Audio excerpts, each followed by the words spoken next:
Hey everybody, we got a great episode for you today. Patty and I finally are going to have Valor Paytech as the interviewee. We got Eric, the company operating officer, chief operating officer, I should say, from Valor Paytech. And Patty, one question I keep getting from people in the industry that they keep asking about is, what is Valor Paytech? Is it a processor? It is not. Right. It is a processor agnostic technology solution. So think of it like Verifone or Pax or one of these other companies that, just has the technology. You buy their credit card terminals, you buy their gateways, you buy their mobile swipers, and you can use it with whatever processor you work with. Not a processing company. It is processor agnostic. Yeah, and Eric gets into some really other interesting things. I mean, I think we take a deep dive into the overall product, and every time I talk to them, I learn something new. I just find it really, really cool. Awesome. And then we followed it up with the Insider's Report where you're talking about holiday spending, right? Yeah. And it looked really bright this year, a lot brighter than we expected. Right. And now we can only hope that these $600 payments are starting to ring up sales. The government stimulus money. Yes, absolutely. And then we finish it up with questions in the field where I try to cover interchange padding in about 10 minutes, a controversial topic, but we dive into that and some of the moral imperatives as well as the pragmatic implications of statement analysis, automation, and things like that as it pertains to interchange padding. So I'm excited, Patty. Let's dive in and get started. Yeah, this is great. Let's go. Welcome to the Merchant Sales Podcast. All right, everybody. Patty and I are here today with Eric Bernstein. He is the Chief Operating Officer of Valor Paytech. How are you doing today? Well, thanks for having me here, James. Very excited to talk Valor with your audience and getting this opportunity. Really appreciate it. Yeah, well, and of course, Patty and I are excited. We've been, pushing Valor here on the podcast as our official sponsors for quite a while. And we really wanted to have more of an in-depth conversation so our audience can learn a little bit more about Valor. I know Patty and I have been pretty pumped about it, so we're excited to dive in. So we're going to be talking today about the standalone terminal, right? And so everybody listening right now has a provider of a standalone terminal, Verifone, Pax, Ingenico, whatever it is. Right. And so today we're going to kind of talk about the future of it as relates to cash discounting and traditional processing. But, before we dive into all that, Eric, let's definitely talk about your background because I want to know your story. I always love to hear that. How did you get into this industry? How in the world did you end up with Valor Paytech? Good question. So, I started my career in corporate America. I worked for Morgan Stanley for some time. And after a little while, I transitioned into the private sector, having a management and ownership stake in a mortgage company and a marketing company. Throughout that entire time, everyone who's in the credit card business attracts you with that term residuals. And you keep on understanding, how can I build a residual book? How can I grow a future? Right. And that brought me in 2012, I started an ISO shop. I focused on outbound calling based on my experience and well as recruiting ISOs. About 2016, when the cash discount wave started, we jumped on that wave and started selling cash discount. Sure. And in about 2019, I was given an opportunity where someone wanted to purchase my book. And at that time, it was, who do I speak to see if I'm making the right decision? So I reached out to some of people I looked up to in the industry that were really making decisions. And they gave me good advice on my book sale, but then also introduced me to this product, Valor. And they started hitting pain points that I was facing as an ISO every single day, whether it be with the cash discounting program or other options I just wasn't getting on the tech market. So in the midst of them explaining to me how to sell my residual book, they also got me to sign up and become involved with Valor. And honestly, we haven't looked back. It's such a great concept, such a great company, and we're just excited to grow and be a part of this industry.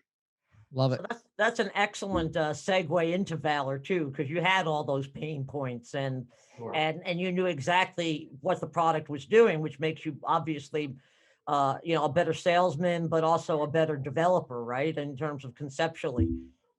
Absolutely. You have to walk in the shoes of your customer and understand the pain they're truly feeling to get the right solution out there. And I think we have a good job of doing that.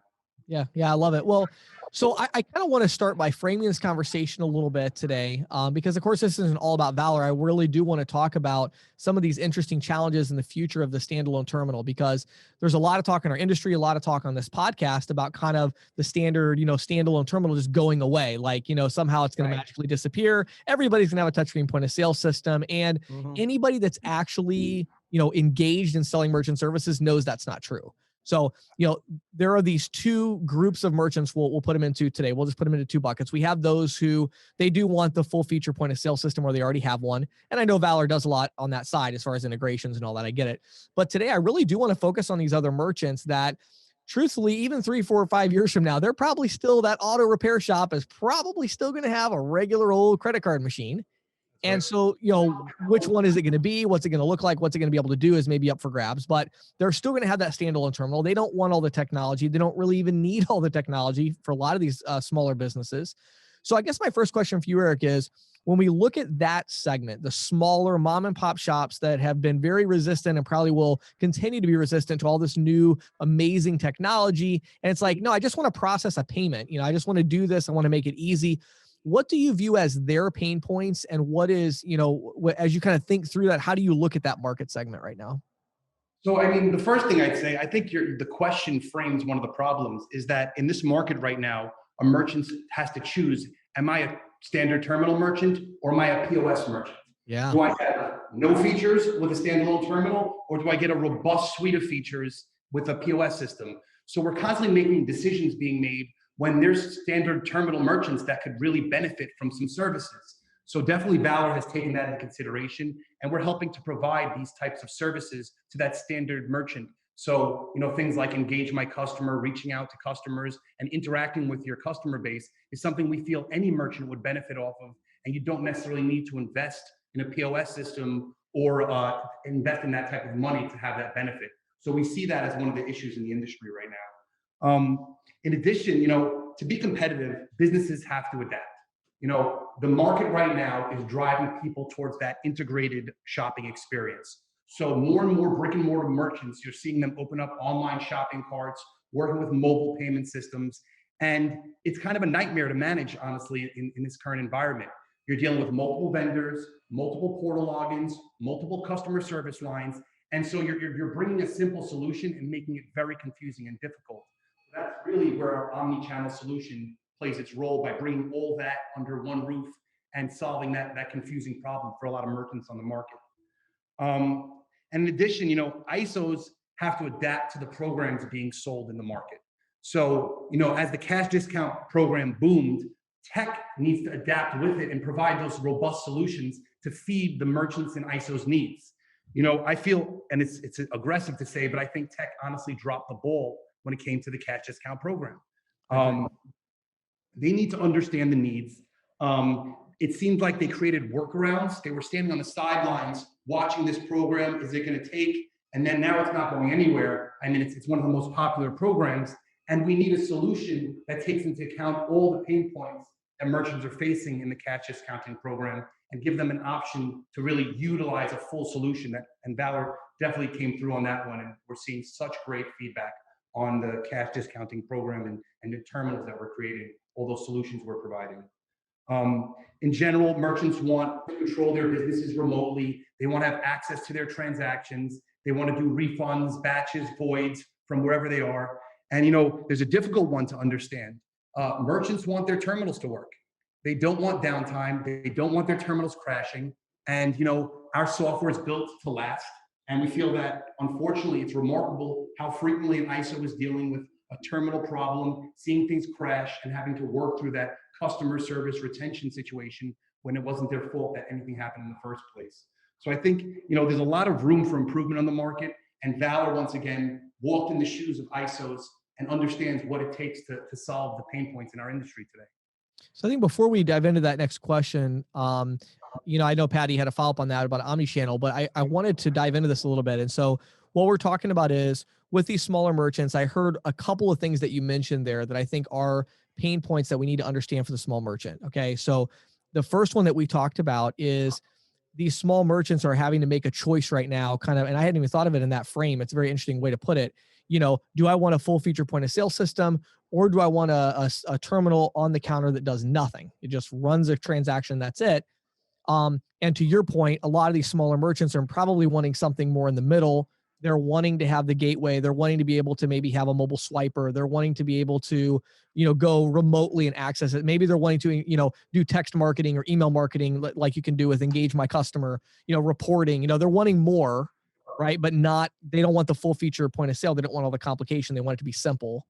The other interesting thing I heard that you said there that I think is worth repeating is a lot of these smaller merchants, they do want their terminal to just work. And unfortunately, they don't. I mean, like in our Facebook group for CC Sales Pro, where I have like all the, 1,000 agents in there. You wouldn't believe there's hardly a day goes by we don't get somebody in there that says, hey, has anybody heard why this particular terminal is not working or whatever? And I think it goes to the way they've been developed, where they're very heavy on the hardware side. It's like all of the software is like in the hardware rather than in the cloud. And so they're like depending so much on that piece of hardware, and they may even have a different software vendor. And so it's gotten a little bit, convoluted. Have you seen that as well, Eric, in the marketplace? Sure. I mean, and in my experience as an ISO, and, I still have communication with tons of ISOs in this business right now. And it's funny, you go to them and say, what do you need? What can Valor do for you? And they're like, how about you keep my terminal working? And I'm like, I mean, well, done, and like you mentioned, right. Our software is stored in the cloud. So the terminal is not working as hard to actually process these transactions. So when you're storing everything local, these are not full built out computers. So when you overwhelm that terminal, you're seeing horrible crashing scenarios, and it just tumbles out of there, because when you go to terminals crashing, then you start thinking attrition, customer service, and you're starting to feel all this pain, and it's just simply, I want my terminal to work. Right. Yeah. That's so true. And even, as a consumer, I can't tell you how many times I come, I see merchants with those problems and think, why haven't we solved this yet? But Eric, if you don't mind, I did want to dive into the Omnichannel, which you mentioned. I mean, you covered a lot of stuff there, but I think James's drill down was good. I wanted to get you to drill down a little bit more on Omnichannel. We've all been hearing about this for years, how, you got to be able to do a physical terminal, virtual terminal, everything all together. And of course, you can't necessarily always get that from one place. So I was wondering if you would talk to, speak to that, why it's important for SMBs in today's market, this whole concept of omnichannel. Patty, thank you. That's a great question. I definitely want you to elaborate on this concept, because we're big believers in the omni-channel experience.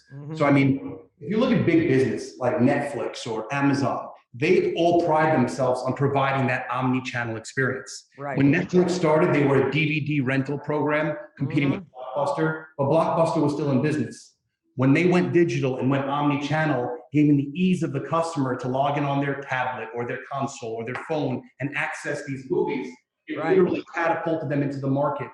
And the funny one is Amazon, because Amazon controls, as we know, the internet market space. Sure. It actually went face to face and said, we're going to buy Whole Foods and take over that channel of that in-person transaction and then incorporate it into our online grocery market. And that, once again, is growing their control over the market. Sure.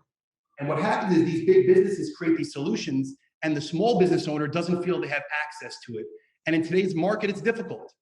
Valor built out this omni-channel solution so merchants can now create that integrated customer experience at ease, using that one portal, one feature, one login to get a virtual terminal, an online gateway, control their hardware, mobile apps, e-invoicing. You want all these features, but sometimes if you want that feature as a merchant, the headache that you have to deal with to get it almost prohibits you. So making it simple is what everyone wants. And I think that's what our omni-channel solution has done. It's one login, one easy to use portal, and it's the same portal login for all the features rather than managing 7 relationships and data points. Another big feature, I can go on for days, is is how, when you do a transaction online in the current market, it's one vendor, and you do a transaction at a point of sale with another vendor. Right. You need this data to communicate and link to the customer so the merchants can get that feedback and understand how their spending habits are. And that's what that one omni-channel portal does. It links all these channels and brings it all to one location. And there's that common term in the market right now. I love it. It's sticky. We need a sticky solution. I go to these conferences, it's like, we're looking for the stickiest solution here. And I think making things easy for a merchant and giving them features and options is the stickiest thing you could do in this market. Yeah, I agree. I think, I think you make several good points there. And I think, again, we're talking about these smaller merchants. They've had that standalone terminal for years. To your point, if they do want to have a virtual terminal, they probably got authorized.net, and that's with First Data, and their terminals with TSYS or something, rather than actually having these things all together and viewing things in real time. And I think there's a lot of solutions out there that claim to be omnichannel. And when I actually see them, I'm like, well, yeah, okay, I guess. But I mean, it's not like it's tied together seamlessly. And I think that's one thing that was interesting when when Patty and I got our first demo of Valor. We were kind of blown away by like, oh wow, like you mean it actually works? Like you do something online and it's like there, and you do it on the terminal, it's there. And but I want to transition a little bit because I think Valor, we talked so much about the cash discounting side of things, and to your point, obviously, yes, there's cash discounting. It was like a big step backwards in technology. It was like, oh, you want to do cash discounting? We're going to save you a lot of money, and we're going to give you crappy technology. That's right. That was the pitch. We're going to save you so much. You're not going to care that your terminal can't do anything. And I think those days are hopefully starting to be, behind us a little bit, right? Where it's like, okay, you can actually have good technology and cash discounting. So we'll talk more about that. But I want to talk for a second just about in general, these terminals. I mean, you've got, like I mentioned earlier, your Verifone, your Paxer, and Ingenico, and good companies that are making these standalone terminals. But when you look at the market, like the ISOs and the agents, you were an ISO. What were some of the challenges that you saw then and that you still see today with that standalone terminal type of technology and merchant that, was maybe a motivating factor for you when you saw Valor, that you saw maybe something different? It's funny that you say that. I mean, we have a lot of laughs over how these workarounds were created to help ISOs be able to sell this cash discounting program. Right. And when you look back at these situations, and they're currently there today, the basic needs that you have as a merchant and an ISO to make your transactions clear to your customer, simply transaction on the screen, you say, I need to show local tax, state tax, I want to put tip on there, and like, whoa, we can't fit all that on one screen. Maybe just combine those taxes and then you can get your tip on the screen. It's like, wait, that doesn't work for me. I need a full solution. And it applies to the batch.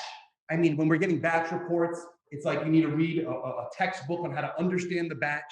And then the ISO spends their time explaining deposits to a merchant who's new to cash discount. They're hesitant, and now they're questioning you, and you have to resell them on the program. And like, no, the batch is correct. Let me explain. This fee went to pay your processing fees, and this money's going in your account. That's not what it looks like on this batch. And it's just avoid this with simple batches.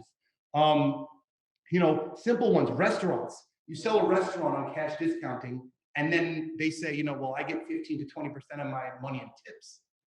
You're telling me I have to pay the large cash discount fee on the tip? So what's the point of this program? It's almost defeating itself and removing the impact. Right. So, we created the Valor VL110 has this nifty pay at the table feature where you can collect tip and include it in that cash discount, making that complete savings rather than, having to explain to the restaurant that we helped you out here, but we hurt you here, and together it's better, I think. But that's not the goal. Right. Yeah, I like it. Yeah, I think it's so true because, in my consulting practice, so many ISOs and agents that I talk to, that is the challenge with the cash discount because they just don't have the stuff that they just need. What about some other stuff? What if you think about, if we get outside the cash discount realm for a second, if you are making a pitch to a large ISO and they're currently buying, 300-400 terminals a month from one of these other vendors for traditional, for, some cash discount, but also for Interchange Plus. Do you have any other thoughts on some of the challenges they might face there and why are ISOs? I mean, I talked to an ISO just recently that went to you guys that is like, we're just going to do Valor now. We're just buying all Valor terminals. Why are they doing that? Why are they choosing to go that direction rather than having a bunch of different options? I mean, good question. And one thing I just wanted to touch on, because there's another feature about cash discounting that we really pride ourselves on, is the fact that, in this market right now, it's that decision again. Am I a cash discount merchant or am I a traditional merchant? Right. There's no hybrid. It's not, hey, listen, I have a retail and a wholesale business. I have a restaurant and a catering hall. And now the ISO's in that position. Well, we can save you, eliminate your fees on your retail, but maybe you'll just eat the fees on your wholesale, rather than creating a robust solution like a dual mid that Valor has created, where mid-transaction, you can hit cancel my fee and be billed as a traditional merchant And now the ISO has the opportunity to approach these larger, typically merchants, and tell them we have a full solution where you can work both types of payment programs and capture your market and save that money. But back to what you were saying about the rest of the market. I think that right now, the explanation of how we solve cash discounting program, we're not a cash discount company. We're a fintech terminal payment company. And the demonstration of how we solve cash discount just is an example of how good our tech is. And these days, I'm going to say it, a standard terminal is not enough anymore. So if you're buying a standard terminal, you need to expect more. And that's what Valor's goal is to expect more and not make price the only thing that's attracting merchants. Yeah. Add more to your sale, add more features and benefits so you can give a full solution that allows the merchant to benefit beyond pricing, which is simply someone's always willing to go lower and take your account. And that's why attrition's at where it is right now. Well, I want to jump in real quick on a couple things that you said that I thought was really interesting. So, I think you make a really good point. I think a lot of ISOs the reason that they have several different terminal providers, one of the main reasons is because of cash discounting, because they can only do cash discounting on this terminal, right? And then they have to have the other one to do traditional. So I think what I hear you saying is a lot of ISOs might be switching over to using you guys as the terminal provider because they can do both. So it's not a cash discount terminal. It's just a terminal with Omnichannel and the integrated online solution that also has the cash discounting in a really convenient way. Is that kind of what you're saying? That's exactly what I'm saying. And a lot of times, if you start someone on traditional, as an ISO, your goal is to hopefully convert them to a cash discount merchant. So you want to be able to do that seamlessly, not replace hardware and make it a difficult process. That's a really good point. Yeah. Yeah. And I think the other thing that really jumps out to me is almost like you're offering this menu, right? But depending on, to take the menu analogy a little bit further, for lunch, you may only want features 1, 2, and 3, but at dinner, you're going to want 1, 2, 3, 6, 7, 8. And that's what I think has always struck me the most about this is that you can just go in and with a click, you can have a different feature. You hit it on the nail. The other thing I really think, and I keep on phrasing, is value-added services. More services, more features, more control. Simple things like on-screen surveys to see how your customer experience is, or SMS receipts, which help the environment, also preserve your terminal, and help you collect important data. Let's be clear, getting customers' phone numbers builds your Engage My Customer tool. And now you're able to now interact with your community, giving them updates on how your business is doing. And we're in an economy right now that has been crushed by the unfortunate pandemic. And Valor merchants during that time, when they opened back up for delivery or curbside pickup, they utilized that feature to notify their customers that we're open for business and we're here for the community. And they had that first step in getting those customers back to using their business. And we're really happy to be able to help out in such a difficult time.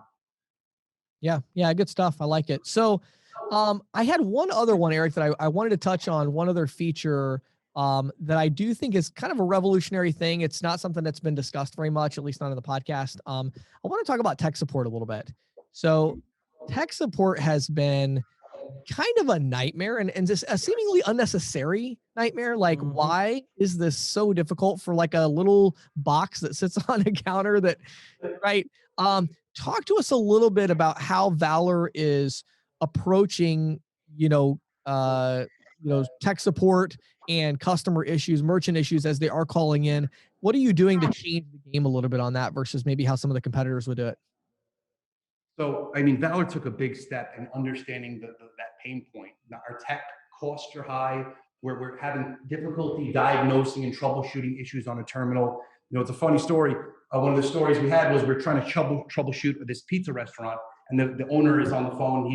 We're telling him to walk through his terminal, and he's like, "Hey, while I'm following your tech job, can you make me a pizza and penne alla vodka since we're doing each other's jobs right now? I want this to be easy for us."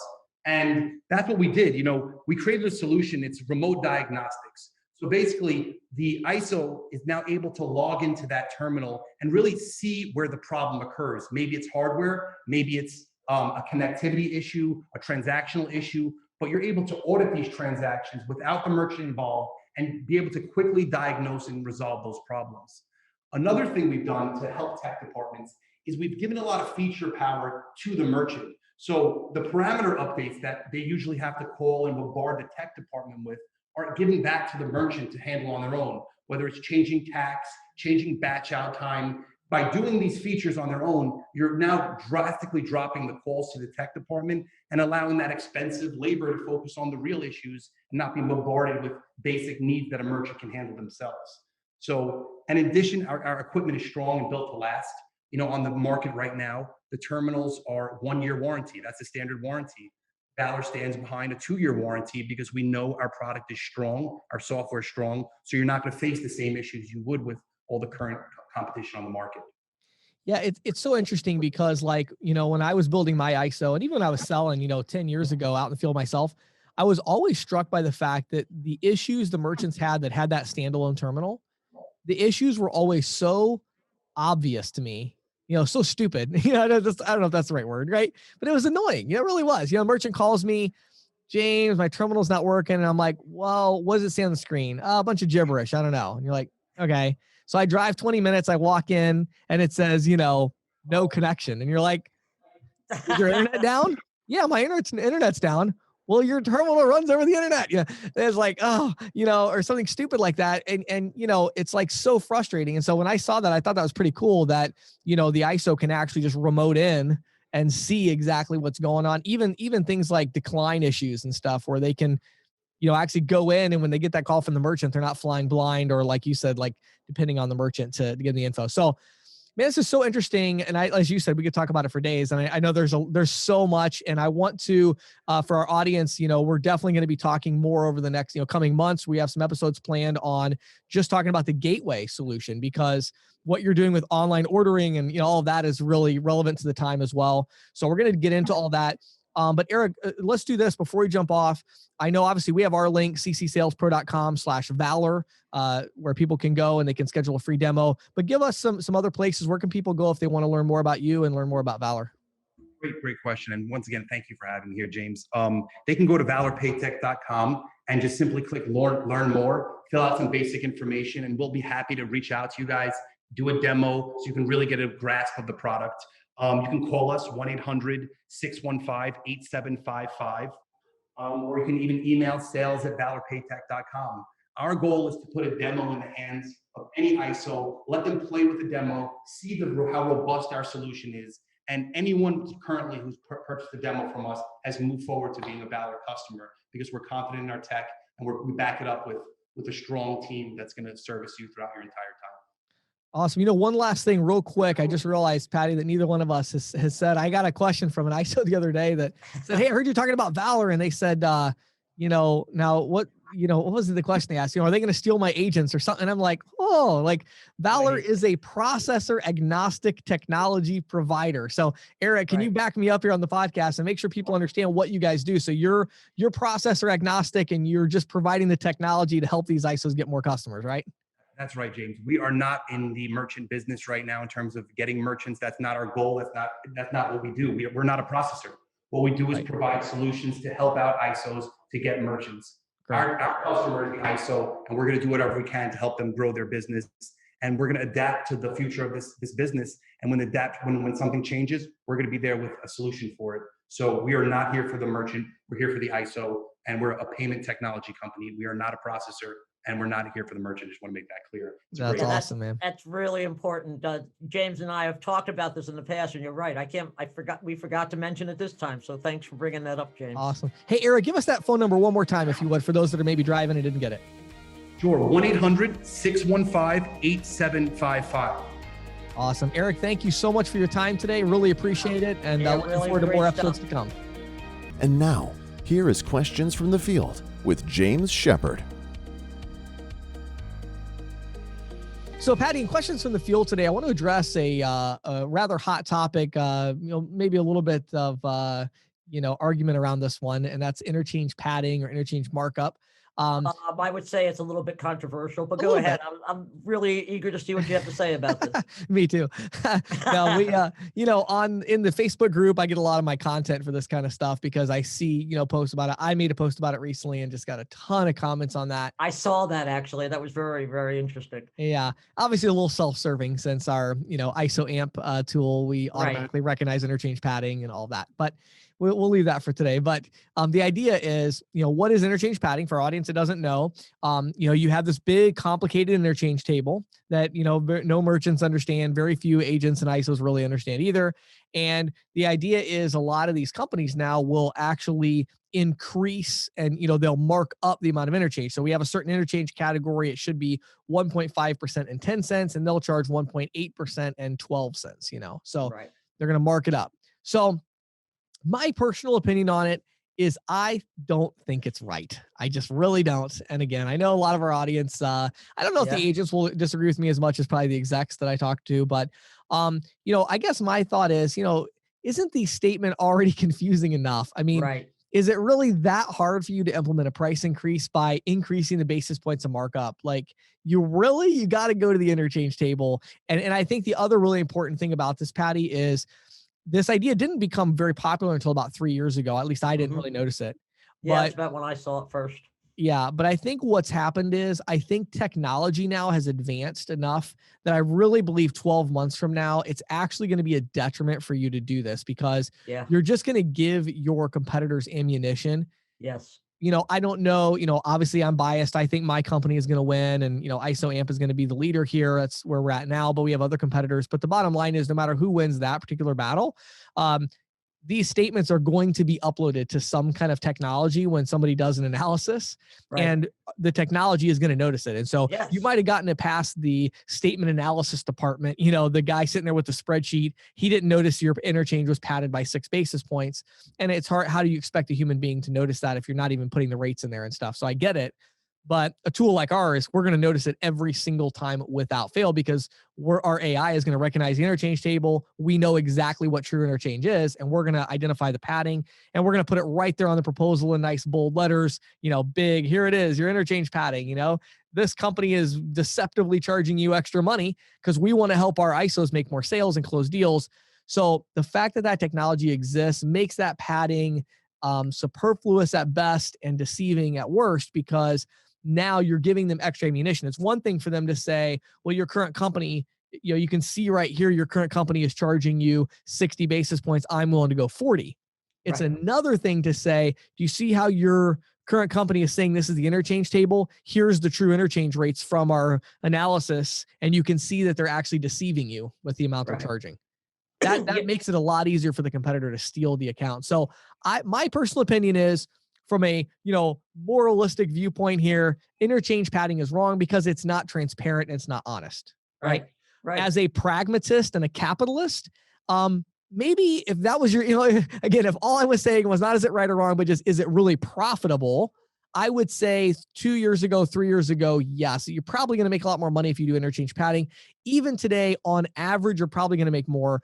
12 months from now, I don't think it's a good idea anymore, even from a pragmatic perspective of profitability, because companies like mine are going to be showing that when you do an analysis. And it's just going to give your competitors all kinds of extra ammunition. So what are your thoughts, Patty? That's mine anyway. I think that's really interesting. And it also kind of dovetails with what Bob Carr told us just a few weeks ago when we interviewed him, I mean, that's one of the points he made was, that's where the competition's going to be. And I know of several people out there, yourself included, who are looking for things like padding or, optimization or whatever. There's another company I talked to recently that will go through and find all the nuisance fees for you, and then go negotiate that money back for you. I mean, those kind of tricks just aren't going to work anymore, which is why you really need just a solid, honest, transparent offering. And if you're transparent, your merchants will stay with you. They're not going to abandon you.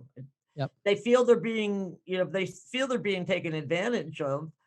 That kind of mistrust has existed for so many years in this industry. I mean, it's really time to turn the tide. Right. And, and I think, really zooming out, I think the reason this kind of thing, is so persistent is because our industry has done a very poor job of evaluating the lifetime value of an account. Yes. Right. Yes. And so they look at it and say, well, hey, you keep this merchant for 3 years, we're going to make an extra how much? But the part they're missing is, if you're going to use interchange padding, what are your chances of losing that merchant over the next 6 years or 10 years? What is the life value? And I think everybody's trying to pump up their valuations they can sell or whatever it is. And, if that's your goal, maybe that's the right move. But the problem is, if you're looking at lifetime value of the account, not doing those kind of things, not giving your competitor that inroad, I think it makes a lot more sense. Well, and you can also, increase the value by selling other value adds. Yeah. I mean, we've you talked absolutely about can. Yeah. a lot of those things, that are out there that you can be selling your merchants and Yeah. making a lot more than 6 basis points on a transaction. Yeah. And what I'll tell you, the other thing, Patty, people don't talk about with things like interchange padding is your distribution is affected as well. I can't tell you how many agents we've had that have come to get isoamp.com. They set up a free trial account with us. Guess what statement they upload first? Their own.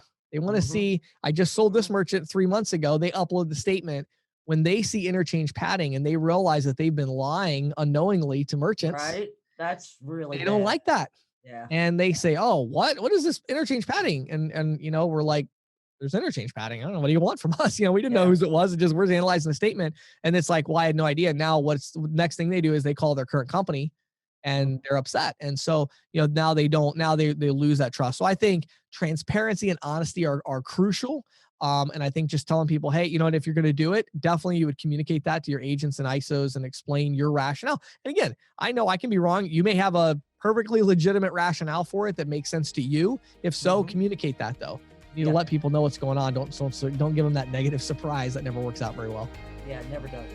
So there you go. Good stuff, James. Thanks. This is the Insider's Report with Patty Murphy.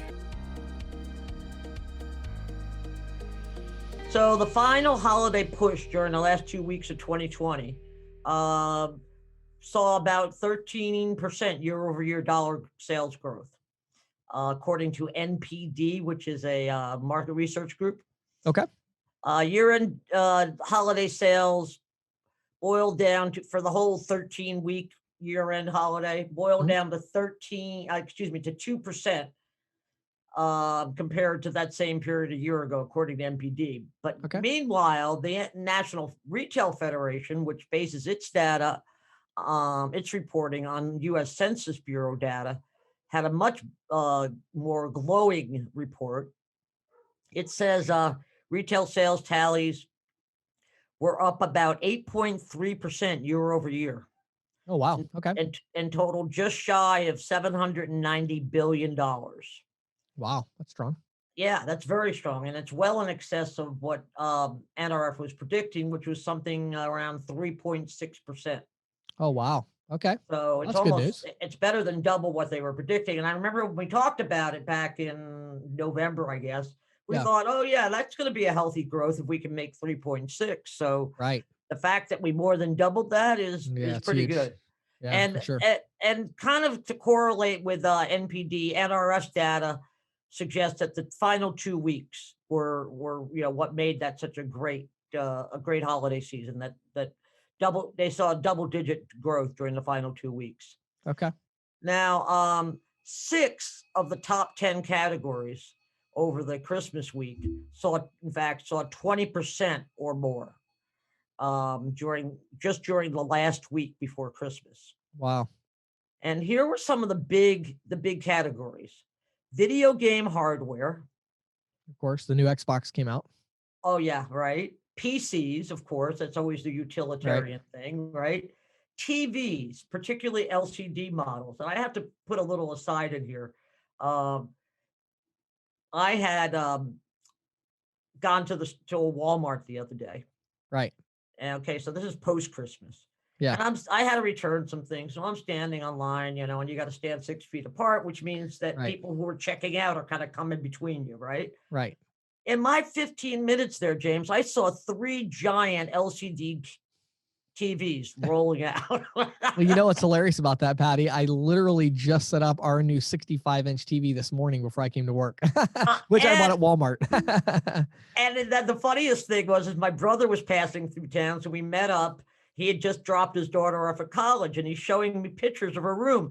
And there's this big, I mean, when I was in college, we were lucky if we had a tiny little TV, right? Right. This big LCD thing hung on her wall, and I'm like, wow, that's nice for a college dorm room. He's like, oh yeah, I gave it to her for Christmas. I'm like, yeah, it's like, yeah. You know what it is, Patty? I honestly think, at least from my experience, I think the price point on big TVs has finally come down enough. It's like got just below this threshold where it's not a trivial purchase, but I mean, for somebody that's got any kind of money at all, it's like, why wouldn't you have a huge TV? The only reason I got a 65-inch instead of a 70-inch is that the 70-inch wouldn't fit on my entertainment center.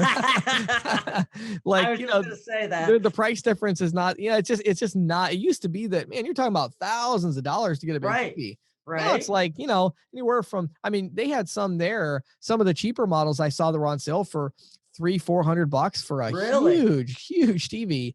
And then, ours was, I think, like 800 or something. It's just very reasonable now, these TV prices. I think that really drove it.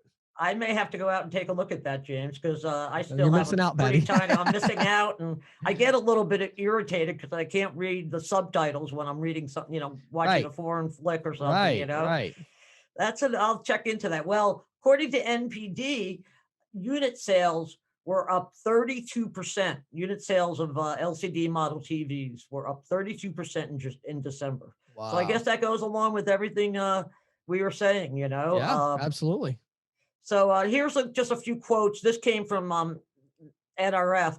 They said the consumers turned to quick in and out trips to stores and took advantage of buy online, pick up in store, curbside type services, which of course retailers have been perfecting, since the coronavirus struck. And that seemed to be a lot of, because I can't tell you how many people, myself included, were complaining about delivery of gifts this year. Right. Between the postal service, even UPS was overloaded. Yep. They, were backtracking stuff.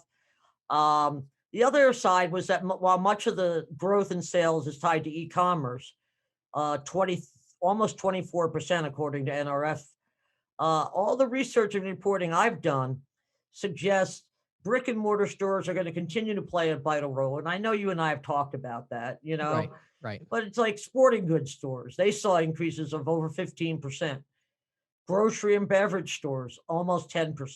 Yeah. Those are not things that you can necessarily, you can order your groceries online, but I'll tell you, I've done that. And sometimes I just like to look at the shelves, Yeah. It's funny. Even now, Christina, who is, we talked about before, she's not somebody that jumps on the next tech, bandwagon. Right. When we moved to our new house and we realized that we were in the Walmart grocery delivery radius, it was like the best thing that ever happened to us. So even she now is doing her grocery shopping through Walmart delivery, and it's it's amazing. So I think a lot of people that previously would just not have bought into that idea, now they're all in. Well, I'll tell you, the one good thing about it is that it cuts down on impulse purchases. It does, absolutely it does. Yeah. But what's funny? It does and it doesn't. It does, but at the same time, it's funny. They're almost better now at promoting, like, when you're going down the shelf, there's not always that other thing that you wish you had to go along with it. Right. When you're online, it's real easy for Walmart to say, hey, you might also want this cheese to go with those crackers. Oh, really? Interesting. Yeah, they're actually pretty good. I would say most of the times when Christina gets done with it, because she'll get done with an order and then she'll have it pulled up and she'll be like, hey, do you want anything? If I come over and take a look, I'm like, oh, that, give me that too. I'll take one of those. Next thing you know, it comes in. She's like, we're going to fill this stuff, So yeah, I think they're still pretty good at getting the impulse purchases, actually. I guess that in Walmart is probably better about it. I know, I did it this summer when I was sick, and I did it through Target because that was the only one I was within the radius of. And I think one of my problems there is their selection is much less robust. Right. Sure. Of course. Than most of the other grocery stores. So yeah, that's sort of my experience. But Anyway, and this kind of goes to the point I wanted to wrap up, which is, retailers are really doing a great job of pivoting their sales models, Right. Well, large retailers are. The question is, will small retailers be able to pivot as well, and with the help of our audience, hopefully. Hopefully. And, I've been seeing some examples of this, Sure. even here in my little rural area. But, I think that, to really keep the brick and mortar going, it's going to become more of like a distribution center. You know what I'm saying? With Right, curbside exactly. pickup, and, Yes. that's going to be really important Yeah. for these online things. Yeah. And, I saw a guy, what's his name? Steve Koenig. He's with the Consumer Technology Association. Okay. He also is predicting increased in-store automation. Now, Yeah. one example he gave was sanitation stations. Great idea, right? Sure. But self-checkouts, Right. that whole idea of a fully automated contactless store. Sure. It's going to start in the really dense urban areas, but I think it's going to Right. eventually spread. Oh, it is. Yeah, no doubt. It's just like, I've had this conversation with several people recently. It's like, in a way, as bad as COVID has been, and as hard as it's been on businesses, it's really restructured our approach to commerce. Yeah. What we accept and Yeah. what we expect. Right. Right. If somebody's not going to let me do a curbside, even if I don't use the curbside pickup, Right. I want that option, and Yeah. I think that's going to become more and more important. Yeah, I think it'll be very interesting to see how small businesses adapt and get set up right. And through a lot of vendors. I mean, you got your Zuza POS and Right. others like it that have the scheduling and Mhm. things that things like that. I mean, even the place I get my haircut, I just got a haircut today, and I love it. The place to get the haircut now, my assistant Angela can go on there and schedule an appointment for me, and then I get a text message that just reminds me Yes. about it, and it's Right. like, this is not like, this is what it should be, and it's a small little shop. I mean, it's not a big, Yeah. and so I like it. I think small businesses are definitely starting to kind of figure this out. I think a lot of the more out of date ones, this has Yeah. put them out of business, and Yeah. there's Yeah. new ones that are going to kind of come in and fill the gap. So it's an exciting time in payments, I think. I think so too. I mean, I just keep marveling at how good it really is when you think about it. I mean, there's a lot of people out there in sales who aren't selling anything these days, but if you're in the payment space, if you're dealing with merchants, your sales opportunity, you've got some great sales opportunities. Yeah, absolutely. Well, good stuff as always, Patty. Thank you for the info. Mhm. This episode of the Merchant Sales Podcast was brought to you by Valor Paytech, the technology company that is revolutionizing cash discounting and surcharging with innovative features like dual mid support, waive the fee options, and even adding non-cash adjustment charges to tips. Now, all of this is made possible by a variety of technology devices and solutions such as gateways, tabletop point of sale devices, and features like SMS text messaging and e-invoicing, all with cash discounting in mind. Valor Paytech, bold ideas, smart execution. Make sure you head over to ccsalespro.com/Valor, VALOR, ccsalespro.com/Valor, VALOR. Schedule your free demo today and watch videos and learn more about this amazing technology solution. Thank you for listening to the Merchant Sales Podcast. Whether you are an industry veteran, processing executive, or just trying to learn about the payment space, we appreciate your time. The Merchant Sales Podcast is a joint production of Greensheet.com and ccsalespro.com, and we hope you will tune in next week for more information and tips on building your merchant services business.